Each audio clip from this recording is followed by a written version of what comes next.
Gracias, Eduardo. Buenos días. Néstor. Voces híbridas, mediaciones múltiples, raíces móviles, problemas comunes y diálogos abiertos. ¿Qué mejor manera de catalizar esta celebración reflexiva respecto al trabajo de Néstor García Canclini que con las palabras de Jesús Martín Barbero? Pensador, viajero, cuya obra es referente obligado en América Latina y otros lados, para comprender cómo el devenir histórico de lo cultural tiñe a la vida cotidiana moderna con matices de antaño, mientras las identidades sociales contemporáneas se salpican tintes entre sí de formas inesperadas, originales y demasiadas veces desiguales.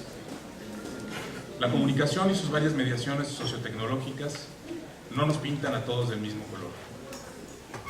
Las obras de Martín Barbero y García Canclini, leídas de forma complementaria, potencian su alcance, pintando paisajes socioculturales que enriquecen y complejizan la mirada de quienes solo ven en escalas de grises.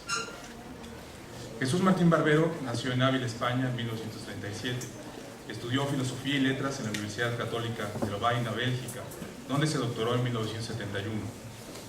También estudió Antropología y Semiótica en la Escuela de Altos Estudios de París. Director del Departamento de Comunicación de la Universidad del Valle en Cali, Colombia, donde permaneció entre 1975 y 1995. Desde entonces, 1995 y al 2002, ejerció la docencia en el Instituto Tecnológico de Estudios Superiores de Occidente, en Guadalajara, aquí en México. Ha publicado diversos libros, entre los cuales se encuentra De los medios a las mediaciones, título reconocido internacionalmente como una contribución nodal a los estudios sobre comunicación y cultura. Más recientemente publicó, junto con Germán Rey, Los ejercicios del ver, hegemonía audiovisual y ficción televisiva. Ha sido profesor visitante de las universidades Complutense de Madrid, Autónoma de Barcelona, Stanford, la Universidad Libre de Berlín, King's College de la Universidad de Londres, en Puerto Rico, en Buenos Aires, Sao Paulo, Lima, entre otras. En 2003 obtuvo la nacionalidad colombiana, doctor honoris causa por la Universidad Nacional Rosario de Argentina y por la Pontificia Universidad Javeriana de Bogotá, también en Colombia.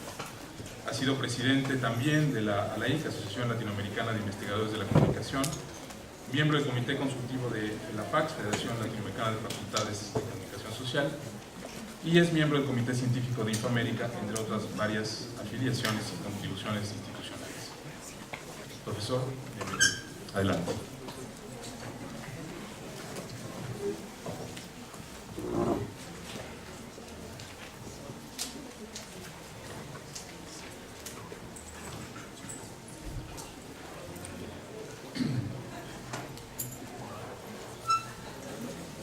Muchas gracias a los que me invitaron a ser parte de este encuentro con Néstor.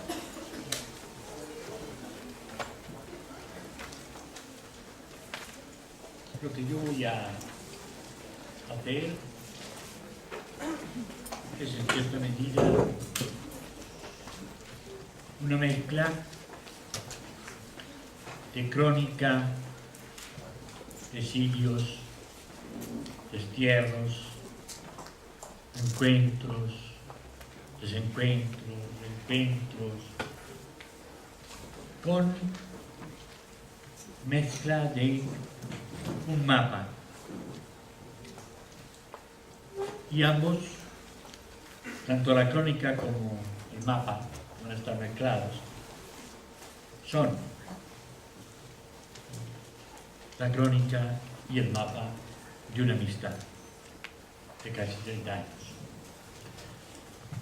Pero para empezar, seria y académicamente, yo le puse un título a mi conferencia. Le pedí prestado a Kundera: la insoportable hibridez de las culturas.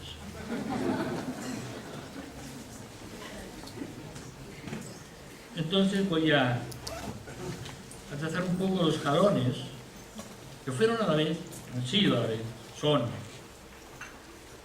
los jalones de esos exilios, desterramientos, relocalizaciones.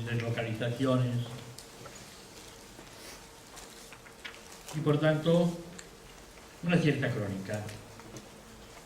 La primera, de cómo conocí a Néstor.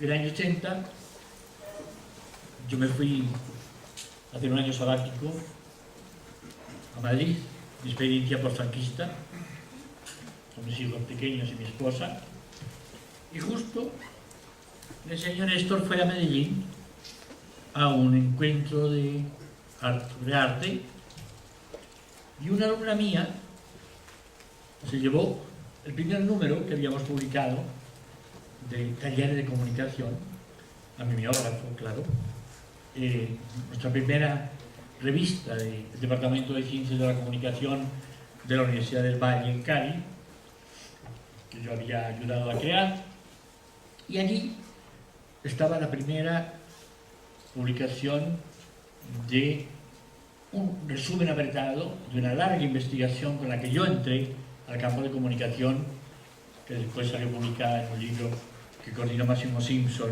y salió en la UNAM, se llamaba Prácticas de comunicación en las culturas populares, y era un resumen de una larga investigación de 4 años, iniciada en Bogotá y después en Cali, sobre la diferencia en términos de comunicación de plazas de mercado populares y los supermercados, y del cementerio central de Bogotá y los cementerios nuevos del norte, Jardines del Recuerdo, etc.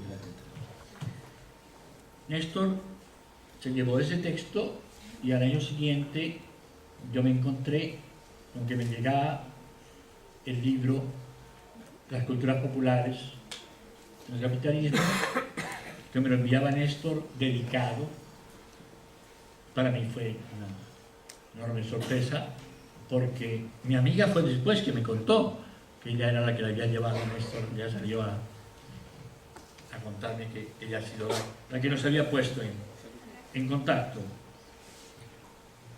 Y ahí, muy prontito, el año 82, yo había venido por primera vez el año 78 a Xochimilco, en un encuentro que se llamó ELEC, el primer encuentro latinoamericano de escuelas de comunicación, organizado por Xochimilco y capitaneado por Héctor Smukler, un argentino que trabajó y nos aportó mucho y que volvió después a su nativa Córdoba, en Argentina.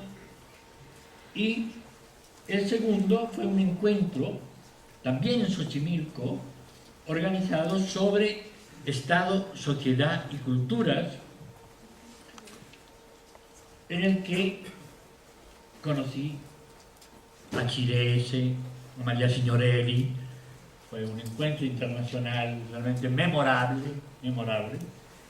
Y en esa avenida del 82 yo conocí personalmente a Néstor. Y un año después, nada más, en octubre del 83, tuvo lugar en Buenos Aires, en la Buenos Aires que empezaba la campaña en la que sería elegido Alfonsín, y era un momento realmente maravilloso de Argentina, con la vuelta de miles, montones de exilados. Y yo he dicho muchas veces, jamás un encuentro académico estuvo tan marcado por el país donde se realizaba como aquel encuentro del año 83. Aquel encuentro fue el arranque, para mí, de lo que podríamos llamar los estudios sobre la cultura en América Latina desde todas las disciplinas. Claxo logró que estuvieran presentes un montón de países, que estuvieran presentes un montón de disciplinas. O sea, ya estaban recién vueltos Casullo, Nicolás, que murió hace unos meses, y que había sido uno de los agitadores más fuertes del campo de la comunicación desde la cultura, Beatriz Sarlo, Oscar Landi, un montón de gente venida de la economía, de la ciencia política, de la historia. El hijo de Luis Alberto Romero, de José Luis Romero, José Alberto. Realmente fue un encuentro que nos permitió abarcar Centroamérica, porque ha habido muchos exiliados en la República Dominicana, en Costa Rica, en Nicaragua. En Nicaragua vivía el momento que sabemos. Aquel momento para mí del año 83 marcó el inicio de la densidad, la transdisciplinaridad a todo nivel, en todo sentido. De alguna manera, yo diría que en aquel encuentro vivimos incluso eso que Mary Richard llamó antidisciplina. Había una necesidad de romper amarras, de romper fronteras, para hacer que cupiera toda la riqueza y toda la heterogeneidad de los pueblos de América Latina en nuestra reflexión. Y la ponencia de Néstor fue ¿qué entendemos por popular? Recuerdo ciertas rabietas de Carlos Monsiváis con ciertos tipos de tonos discursivos que había, pero es que realmente fue un encuentro de una capacidad de desafiarnos a todos, desde ámbitos desde los cuales no habíamos pensado la cultura, que movió muchos pisos y nos abrió a una especie de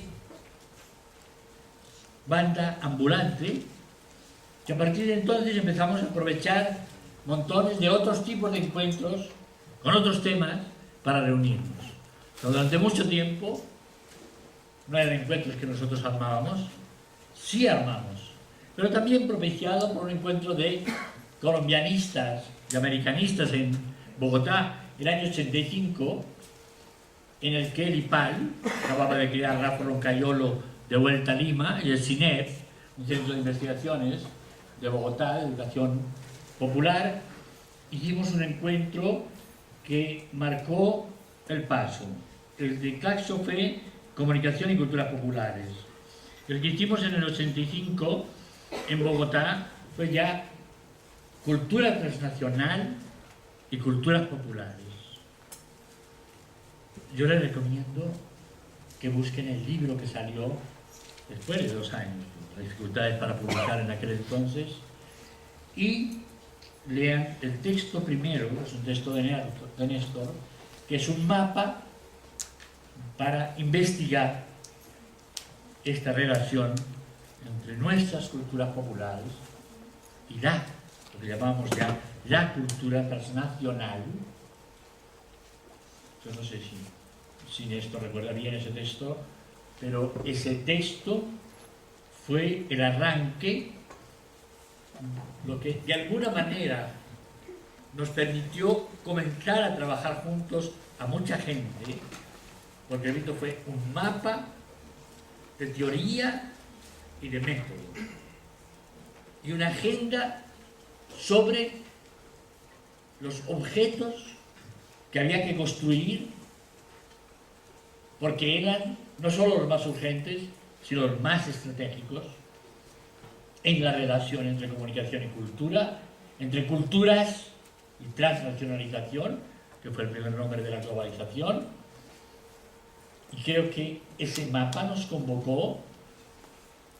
Recuerdo que en ese encuentro de de Bogotá tuvimos ya presencia de Cuba y tuvimos presencia de otros países que no habían estado en Buenos Aires y, digamos, asistir era asomarse a esta heterogeneidad de América Latina, pero a la vez a todo lo que teníamos en común, de búsquedas, de desafones, de miedos, de inseguridades, de incertidumbres.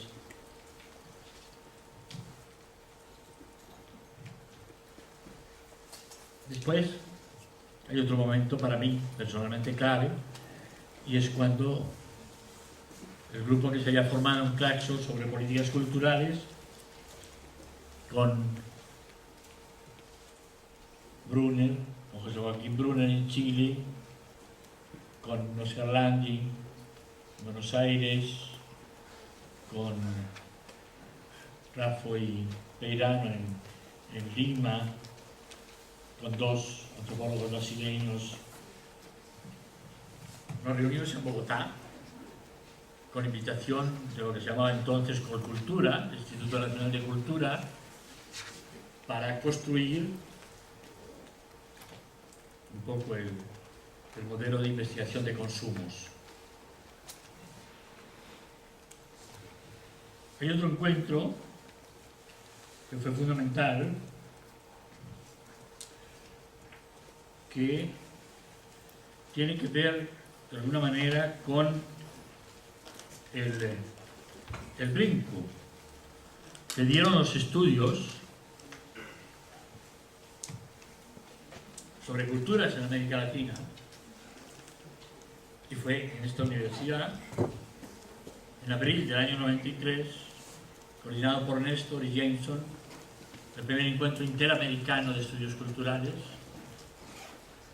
donde tuvimos un poco la crema innata de los estudios culturales de Estados Unidos, donde pudimos ver muy clara y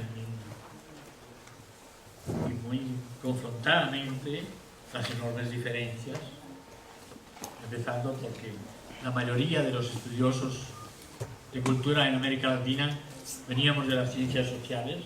Los norteamericanos, la mayoría venían de literaturas y artes. Entonces había un discurso y había un talante que era muy distinto, lo cual no impidió un diálogo muy intenso, pero también hacernos cargo de una diferencia muy fuerte entre la manera como se miraba la cultura y las culturas desde Estados Unidos a cómo se miraba desde América Latina. Y después hay tres encuentros estratégicos de esta misma pandilla por el mundo, que creo que es importante nombrar aquí también en esta pequeña crónica. El primero fue el año 96 en Stirling, Escocia. Philip Schlesinger nos reunió en torno a un pequeño estudio que él y su grupo hicieron de los trabajos de Néstor, de Renato Ortiz y míos sobre identidades culturales, pero convocó a debatir sobre identidades culturales, convocaron a gente de Estados Unidos, de Inglaterra, Stuart Hall nos acompañó, nos acompañaron varios de compañeros de España y un buen grupo de latinoamericanos. Yo personalmente no puedo olvidar este encuentro porque durante muchos años, cuando nos invitaban a Europa o a Estados Unidos, nos invitaban como informantes nativos. Nos invitaban para ver estas formas exóticas de la cultura latinoamericana y estas extrañas maneras de comunicación que se daban por estos pueblos. Y una de las primeras veces que yo sentí que nos invitaban de tú a tú, como investigadores, como pensadores, fue en Stirling. Realmente sentimos un reconocimiento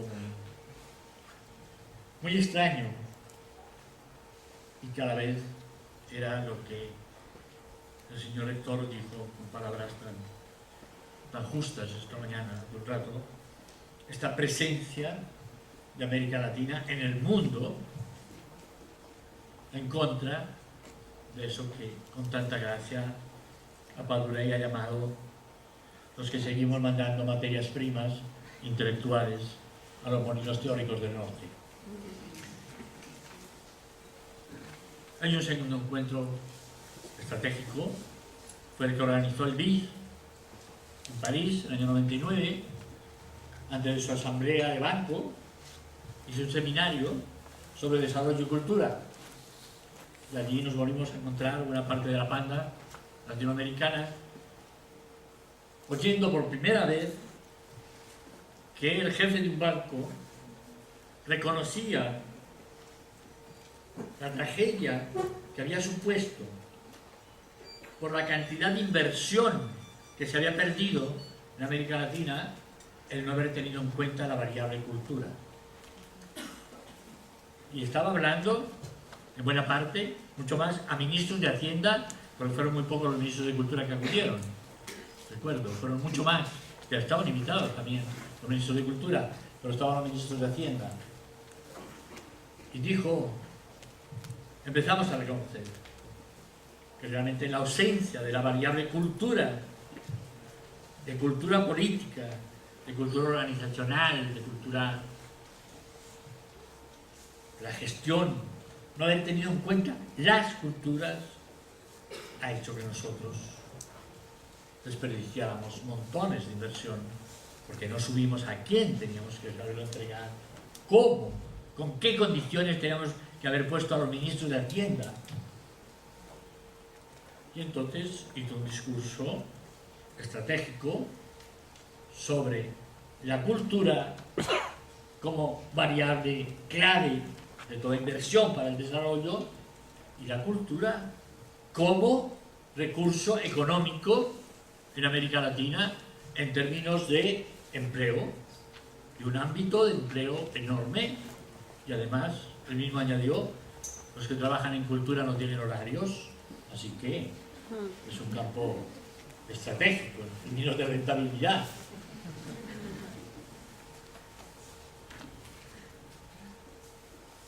Este encuentro fue vital. El Convenio Bello, la OEI, especialmente el Convenio Bello, va a inaugurar un ámbito sobre economía y cultura que va a llegar hasta crear el modo en que la cultura esté en los presupuestos nacionales. O sea, no solo incorporar la investigación al estudio del PIB nacional cada año, que claro, una de las primeras cosas que nos contó el director del PIB fue que en Estados Unidos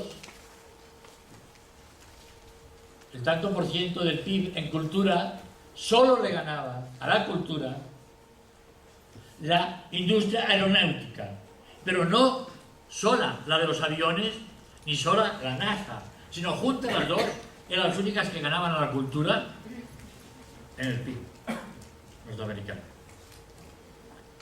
Creo que aquel encuentro fue estratégico porque ciertamente desafió a los que trabajamos en cultura a traducir nuestro idioma de investigadores al idioma de los ministros de cultura, perdón, de los ministros de economía, sobre todo los ministros de comercio exterior, que son los que hacen los tratados de libre comercio.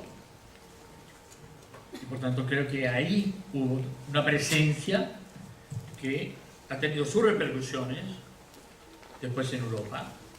Yo asistí en Florencia a un encuentro de una organización de estudios sobre exportación e importación de toda Europa, sobre ficción televisiva, y ya aparecían allí ingredientes de lo que había sido, lo que estaba siendo la reflexión sobre economía y cultura en América Latina. Y el último fue el encuentro en la UNESCO, el año 2004, la UNESCO convoca a un grupo de antropólogos y filósofos para repensar si, después de los procesos de la globalización, la definición de patrimonio como obra de valor universal, excepcional, no tiene algo que cambiar en la manera como funcionan esas categorías de obra de valor universal, excepcional, ¿sí? Y haciendo un reconocimiento enorme a América Latina como uno de los lugares donde más había cambiado, se había transformado en términos de ponerse al día, en serio, haber sido América Latina, de los 11 que convocó la UNESCO, 4 fuimos latinoamericanos. Creo que también fue un momento estratégico de la presencia del pensamiento latinoamericano en el mundo. Mi segundo género literario, el mapa de los nombres, el mapa de los oficios. Yo tengo aquí tres nombres para Néstor y para su oficio: el pensador, el constructor de teoría.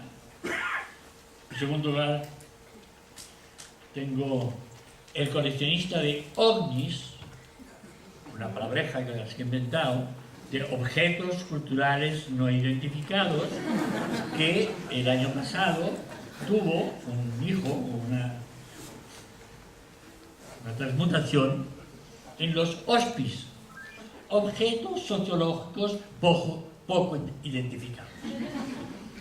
Entonces este será un poco el segundo, y el tercero es Néstor, el latinoamericano.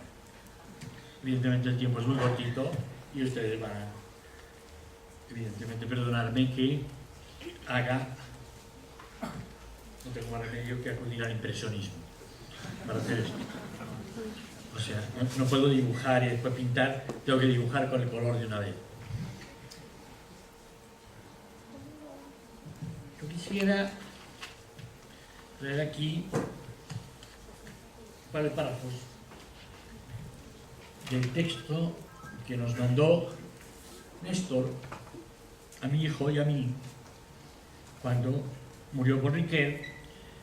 Mi hijo hacía una revista que se llamaba Pie de Página, una revista de señas de libros, y a Néstor Paul Ricoeur le dirigió la tesis de doctorado en París. Yo tuve la suerte de estar en Lovaina cuando le metieron un cubo de basura a la cabeza unos bochistas en Nanterre, siendo decano de filosofía, y salió corriendo y se fue para Lovaina. Yo tuve la suerte de estar allá y pude hacer un curso de un año con Paul Ricoeur. Entonces yo le pedía a Néstor que escribiera un pequeño texto, y yo escribí otro pequeño texto sobre Paul Ricoeur en esta revista Pie de Página. Y quiero leer 2 párrafos para, de alguna manera, nombrar al pensador. Escribe Néstor hablando de las sesiones de asesoría que le daba Ricoeur a las 7 de la mañana antes de comenzar el trabajo como decano, de que lo entrevistaron los periodistas, a las 8 de la noche en su casa. Y escribe Néstor: la filosofía encontraba su lugar antes y después de la vida pública para elaborar las preguntas que surgen de los dramas relatados en los diarios. Yo siempre me acordé de aquello que escribió Hegel, de que el periódico vino a sustituir a la oración matutina de la Edad Media.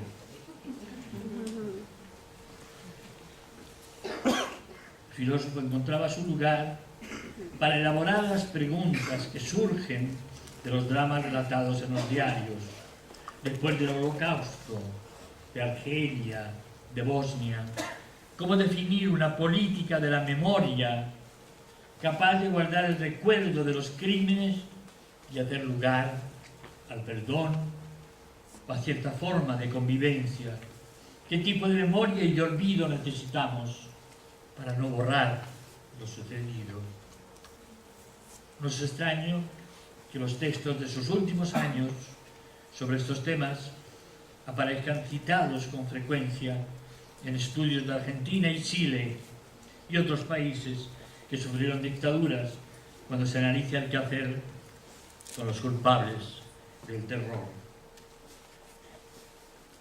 Termina el párrafo diciendo: Riquet ha tenido más repercusión en el mundo anglosajón, sobre todo en Estados Unidos, donde enseñó durante los inviernos varias décadas, así como en Alemania, España y otros países. Las reflexiones que dejó sobre su experiencia en las universidades norteamericanas muestran que su desconfianza hacia los sistemas omnicomprensivos se prolongó en la crítica a quienes creían que hacer política consistía en deslizarse por los fenómenos paroxísticos de la pertenencia etnocultural. Y aquí es que arranca mi reflexión sobre el Néstor pensador. Pensador a partir de un doble giro. Yo pienso que Néstor ha jugado un papel del cual no sé si él ha tenido conciencia, posiblemente no, pero el giro gramsciano en América Latina, o sea, el paso del concepto de dominación como aplastamiento al concepto de dominación como hegemonía, tiene mucho que ver con el trabajo de Néstor para sacarnos de aquella concepción de un capitalismo, o mejor, de un imperialismo cultural, omnipresente, omnipotente,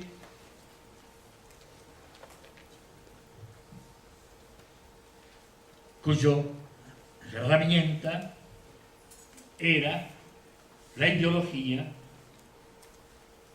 y, por tanto, la relación entre culturas era, en última instancia, como diría el amigo Althusser, en última instancia, entre una cultura que dominaba desde la ideología y las culturas aplastadas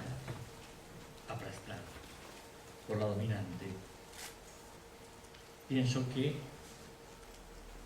este giro gramsciano, en el que Néstor jugó un papel estratégico, y no lo estoy diciendo en términos de los escritos solo, en términos de los debates que he tenido el privilegio y la suerte de tener con él, los debates que hemos dado a lo largo de estos últimos 25 años en América Latina sobre nuestras modernidades, sobre nuestros modos de ser modernos, que eran imposibles si no se empezaba a romper con esta visión determinista, totalitaria, porque pretendía dar cuenta de la totalidad, y la totalidad viajaba en un tren con una sola dirección. Gramsci, con el concepto de hegemonía, reconociendo los sueños de los dominados en el discurso del dominador, nos sacó de este tren en una sola dirección, de esta totalitariedad, para abrirnos a las relaciones entre las culturas. Y ahí está el papel estratégico del otro giro que juntó Néstor, el giro lingüístico. hibridación hoy no se puede entender. Y fue algo que estuvo en el trabajo de esto y en los debates que tuvimos desde comienzos de los años 80, por fuera del giro lingüístico, en tres direcciones del giro lingüístico. La primera fue justamente la que venía del segundo Wittgenstein, del Wittgenstein que pasa de los principios filosóficos a los juegos de lenguaje. Cuando Wittgenstein reconoce que no hay un solo lenguaje que dé cuenta de lo real, que para el primer Wittgenstein era el lenguaje científico, y acepta que la realidad es tan heterogénea que la poética es un lenguaje con tanto derecho como la ciencia, tanto derecho como la plegaria o la blasfemia, que son otros juegos lingüísticos nombrados por Wittgenstein. Ese juego lingüístico que introduce hibridación, y que introduce hibridación para romper justamente lo que buena parte de la crítica en negativo al concepto de culturas híbridas olvidaba. Y es que hibridación es traducción, no es traducción de lo uno a lo otro solo, sino de los dos. Y ahí me voy a permitir contarles en confianza, así como en familia, un pequeño hallazgo que yo le traigo a Néstor hoy. Y es que no habíamos pensado que hibridez tiene la Y griega, la ibris, la desmesura, la impureza, la contaminación, el sátiro, Nietzsche, los dionisíacos. Lo dionisíaco poniendo en crisis la unidad del sujeto, todos los monoteísmos. O sea, la ibris es la negación del monoteísmo. Claro, a la ibris se accede emborrachándose, en la fiesta. No olvidaré nunca la vez que, discutiendo con Néstor sobre las fiestas, en un paseo que me hizo para reconocer los lugares por los que había hecho en Michoacán su investigación, me dijo algo que me quedó, no sé yo quién ha escrito, pero a mí me quedó para siempre. La fiesta es el tiempo fuerte de la colectividad. La colectividad se va desgastando a lo largo de los días. Se desgasta, pierde fuerza, pierde vigor. Las fiestas son el tiempo fuerte de la comunidad, el tiempo fuerte de la colectividad.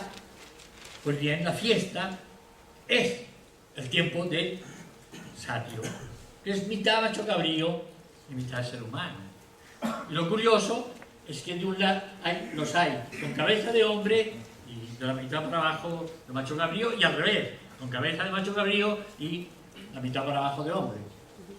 La desmesura, la ruptura de esa unidad cartesiana,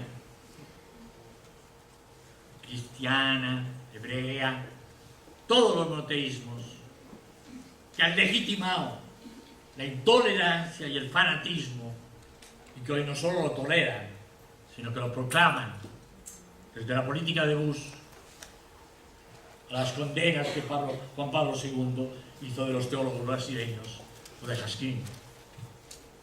Yo creo que hay otro juego lingüístico ahí, que nos permite entonces poner juntos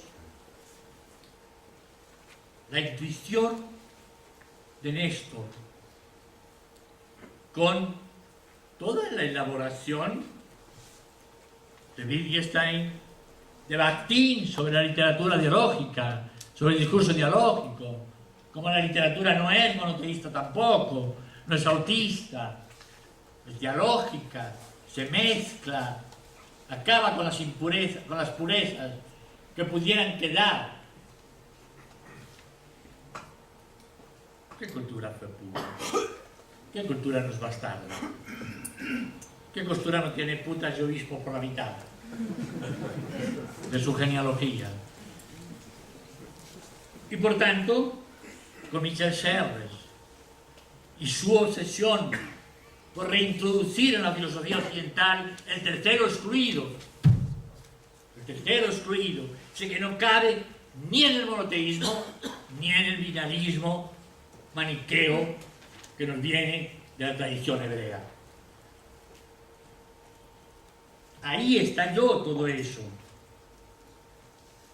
Un giro de 180 grados para pensar las relaciones entre las culturas, la complejidad de las relaciones entre las culturas, la dificultad, los conflictos, justamente porque toda relación es asimétrica.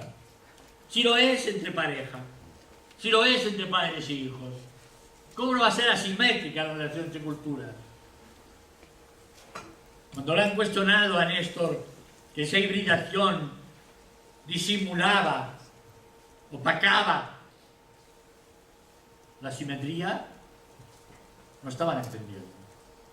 No estaban entendiendo que justamente toda relación, todo intercambio, para retomar una palabra clave del marxismo, el intercambio es asimétrico, en este planeta por lo menos.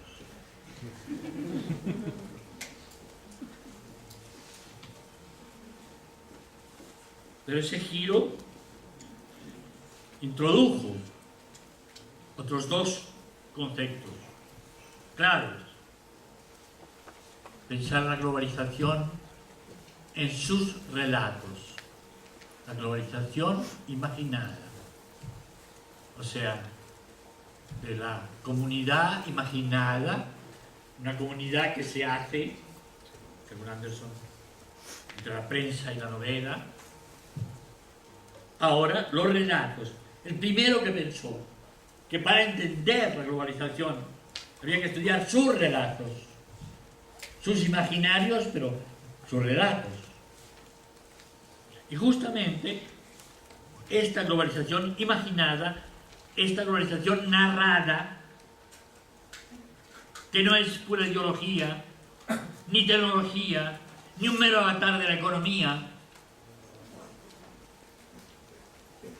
porque a su manera es no un metarrelato, pero sí un cosido de relatos que pueden tener para ciertas gentes el sentido de un metarrelato, y saber leer esas junturas entre relatos, un poco de la mano de Apadurai, que nos ha enseñado a todos cómo la globalización no va en una sola dirección, ni va a la misma velocidad, ni va al mismo ritmo, porque las culturas no tienen el ritmo de las finanzas, y la política tiene otros ritmos, y la justicia tiene otros ritmos.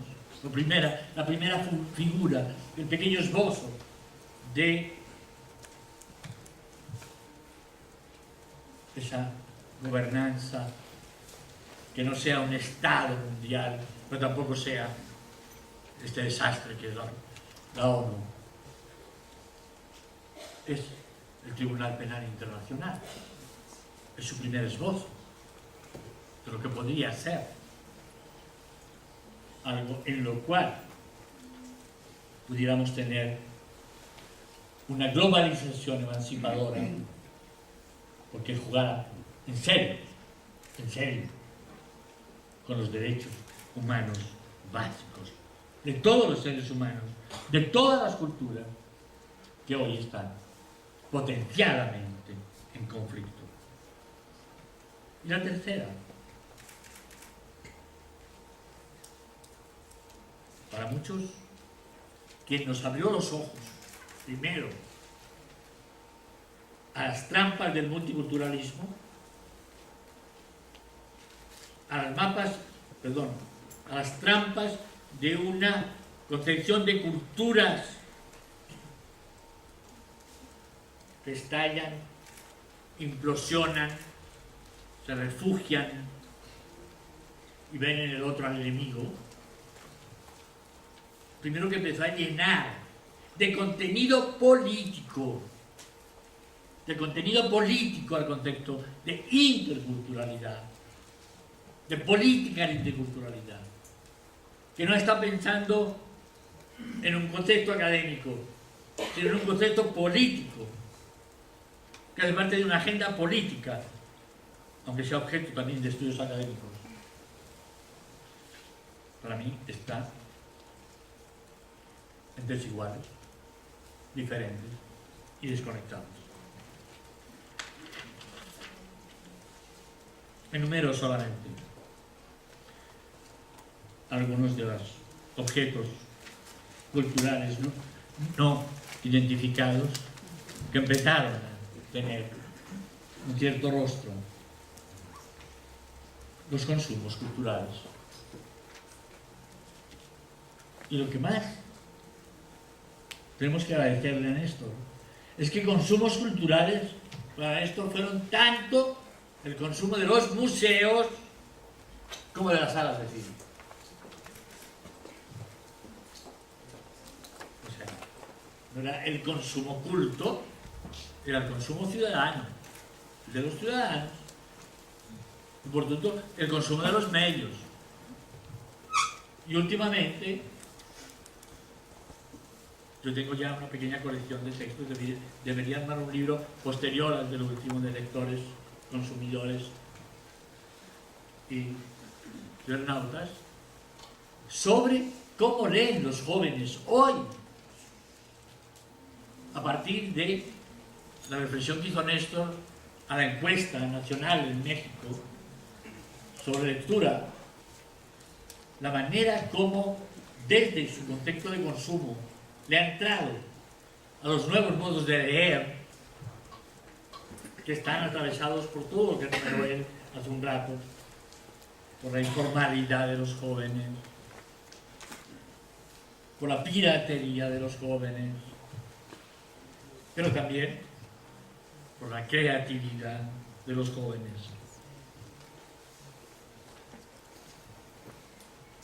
Las culturas urbanas. Cuando empezamos a trabajar culturas urbanas, el problema era cómo pensar justamente la heterogeneidad del país que se hacía presente en las grandes metrópolis. Este era el primer texto sobre desurbanización de la ciudad, porque cada vez más ciudadanos utilizan menos territorio. Ante la ciudad era de todos, y de alguna manera conocíamos la ciudad. Las ciudades se hicieron irreconocibles, no solo porque se extendieron, sino porque la inseguridad, las inseguridades, las hicieron de alguna manera inconvivibles. Las estéticas emergentes. Hay algo que en los últimos años reencuentra el Néstor que yo leí en Producción Simbólica, un primer libro clave, bueno, primero fue, que leímos todos, fue el de arte popular artes populares en América Latina, de Producción Simbólica, donde él hizo un trabajo de fondo para sacar la reflexión sobre el arte, de los sociologismos, pero también de los idealismos.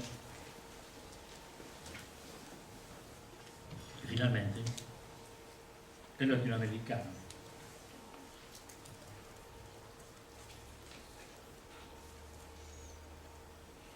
Latinoamericanos buscando su lugar en este mundo.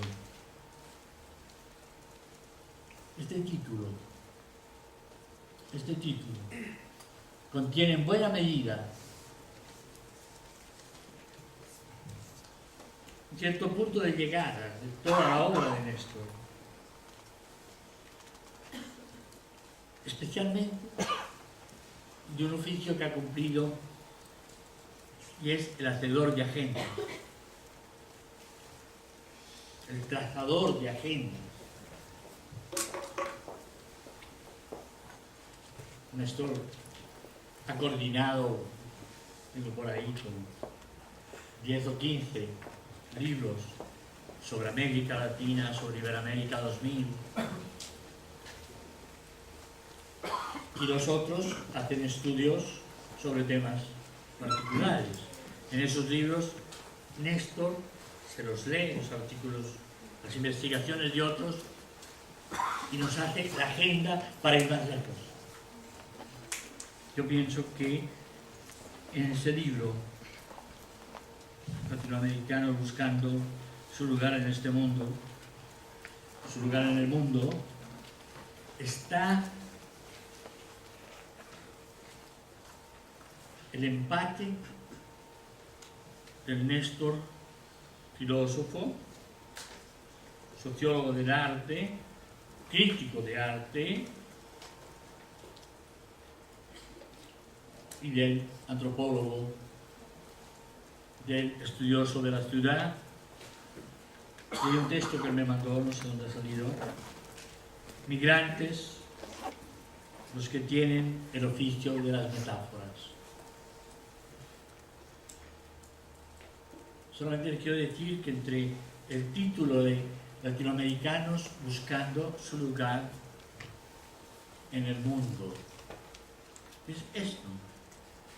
Vamos a ser capaces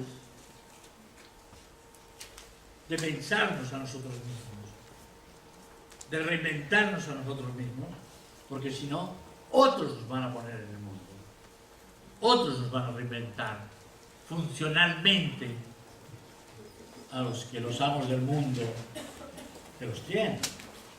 El último libro de Saskia Sassen habla claramente de los amos del mundo.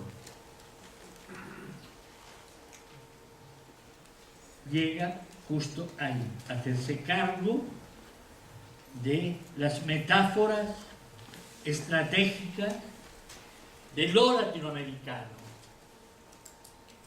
que viven, sueñan, sufren y construyen nuestros emigrantes en Estados Unidos, en Europa, en Australia.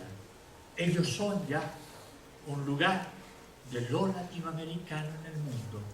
Ellos son un lugar de Latinoamérica en el mundo, un lugar de punta.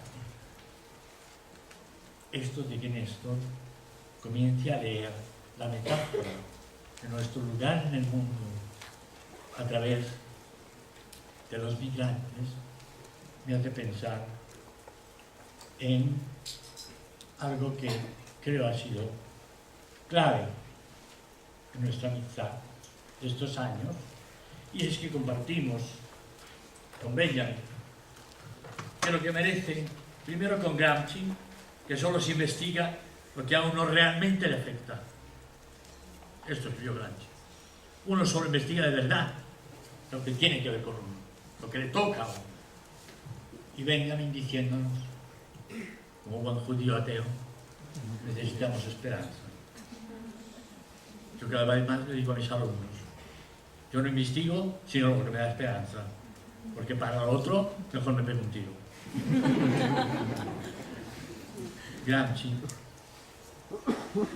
nos enseñó a Néstor y a mí a tener esperanza, pero una esperanza que se nos da a través de los desesperados. Hoy hay más desesperados que nunca en el mundo, y por tanto están necesitando que nuestras investigaciones produzcan, crean esperanza. Gracias.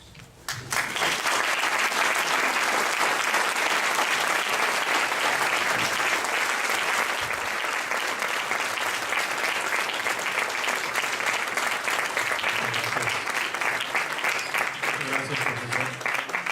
Martín Barbero, si les parece bien, comenzamos de una vez el próximo panel para darle seguimiento y terminar a tiempo y demás. Entonces, si los demás ponentes quieren pasar por favor a la mesa y le damos comienzo a esta nueva fase de la reflexión. Yo me fui a hacer un año sabático a Madrid, mi experiencia post-franquista, con mis hijos pequeños y mi esposa, y justo el señor Néstor fue a Medellín a un encuentro sobre arte, y una alumna mía se llevó el primer número que habíamos publicado de Talleres de Comunicación, a mi mimeógrafo, claro, nuestra primera revista del Departamento de Ciencias de la Comunicación de la Universidad del Valle en Cali, que yo había ayudado a crear, y allí estaba la primera publicación de un resumen apretado de una larga investigación con la que yo entré al campo de comunicación, que después salió publicada en un libro que coordinó Máximo Simpson y salió en la UNAM, se llamaba Prácticas de Comunicación en las Culturas Populares, y era un resumen de una larga investigación de 4 años, iniciada en Bogotá y después en Cali, sobre la diferencia en términos de comunicación de plazas de mercado populares y los supermercados, y del cementerio central de Bogotá y los cementerios nuevos del norte, Jardines del Recuerdo, etc. Néstor se llevó ese texto y al año siguiente yo me encontré con que me llegaba el libro Las culturas populares en el capitalismo, que me lo enviaba Néstor dedicado. Para mí fue una enorme sorpresa, porque mi amiga fue después que me contó que ella era la que le había llevado a Néstor, ya salió a contarme que ella ha sido la que nos había puesto en contacto. Y ahí, muy prontito, el año 82, yo había venido por primera vez el año 78 a Xochimilco, en un encuentro que se llamó ELEC, el primer encuentro latinoamericano de escuelas de comunicación, organizado por Xochimilco y capitaneado por Héctor Smuckler, un argentino que trabajó ahí y nos aportó mucho y que volvió después a la antigua Córdoba, en Argentina. Y el segundo fue un encuentro, también en Xochimilco, organizado sobre Estado, Sociedad y Culturas, en el que conocí a Chirese, a María Signorelli. Fue un encuentro internacional realmente memorable. Y en esa avenida del 82 yo conocí personalmente a Néstor. Y un año después, nada más, en octubre del 83, tuvo lugar en Buenos Aires, en la Buenos Aires que empezaba la campaña en la que sería elegido Alfonsín, y era un momento realmente maravilloso. Gracias, Eduardo. Buenos días. Néstor. Voces híbridas, mediaciones múltiples, raíces móviles, problemas comunes y diálogos abiertos. ¿Qué mejor manera de catalizar esta celebración reflexiva respecto al trabajo de Néstor García Canclini que con las palabras de Jesús Martín Barbero? Pensador, viajero, cuya obra es referente obligado en América Latina y otros lados, para comprender cómo el devenir histórico de lo cultural tiñe a la vida cotidiana moderna con matices de antaño, mientras las identidades sociales contemporáneas se salpican tintes entre sí de formas inesperadas, originales y demasiadas veces desiguales. La comunicación y sus varias mediaciones sociotecnológicas no nos pintan a todos del mismo color. Las obras de Martín Barbero y García Canclini, leídas de forma complementaria, potencian su alcance, pintando paisajes socioculturales que enriquecen y complejizan la mirada de quienes solo ven en escalas de grises. Jesús Martín Barbero nació en Ávila, España, en 1937. Estudió Filosofía y Letras en la Universidad Católica de Lovaina, Bélgica, donde se doctoró en 1971. También estudió Antropología y Semiótica en la Escuela de Altos Estudios de París. Director del Departamento de Comunicación de la Universidad del Valle en Cali, Colombia, donde permaneció entre 1975 y 1995. Desde entonces, 1995 y al 2002, ejerció la docencia en el Instituto Tecnológico de Estudios Superiores de Occidente, en Guadalajara, aquí en México. Ha publicado diversos libros, entre los cuales se encuentra De los medios a las mediaciones, título reconocido internacionalmente como una contribución nodal a los estudios sobre comunicación y cultura. Más recientemente publicó, junto con Germán Rey, Los ejercicios del ver, hegemonía audiovisual y ficción televisiva. Ha sido profesor visitante de las universidades Complutense de Madrid, Autónoma de Barcelona, Stanford, la Universidad Libre de Berlín, King's College de la Universidad de Londres, en Puerto Rico, en Buenos Aires, Sao Paulo, Lima, entre otras. En 2003 obtuvo la nacionalidad colombiana, doctor honoris causa por la Universidad Nacional Rosario de Argentina y por la Pontificia Universidad Javeriana de Bogotá, también en Colombia. Ha sido presidente también de la ALAIC, Asociación Latinoamericana de Investigadores de la Comunicación, miembro del Comité Consultivo de la FACS, Federación Latinoamericana de Facultades de Comunicación Social, y es miembro del Comité Científico de Infoamérica, entre otras varias afiliaciones y contribuciones institucionales. Profesor, bienvenido. Adelante.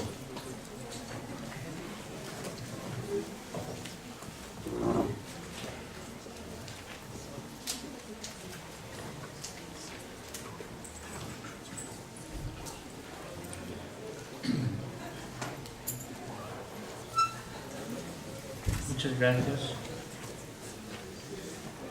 a los que me invitaron a ser parte de este encuentro con Néstor.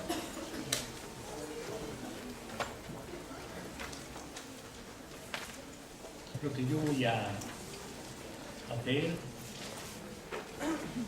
es, en cierta medida, una mezcla de crónica, exilios, destierros, encuentros, desencuentros, encuentros, con mezcla de un mapa. Y ambos, tanto la crónica como el mapa, van a estar mezclados, son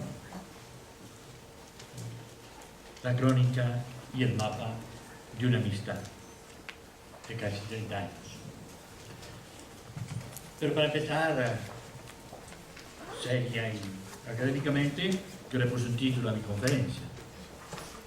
Le pedí prestado a Kundera: la insoportable hibridez de las culturas.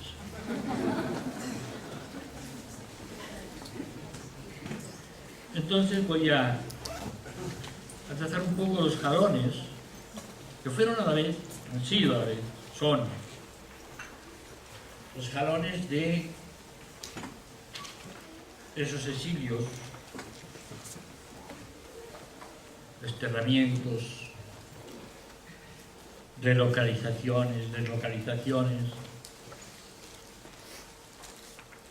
y por tanto una cierta crónica.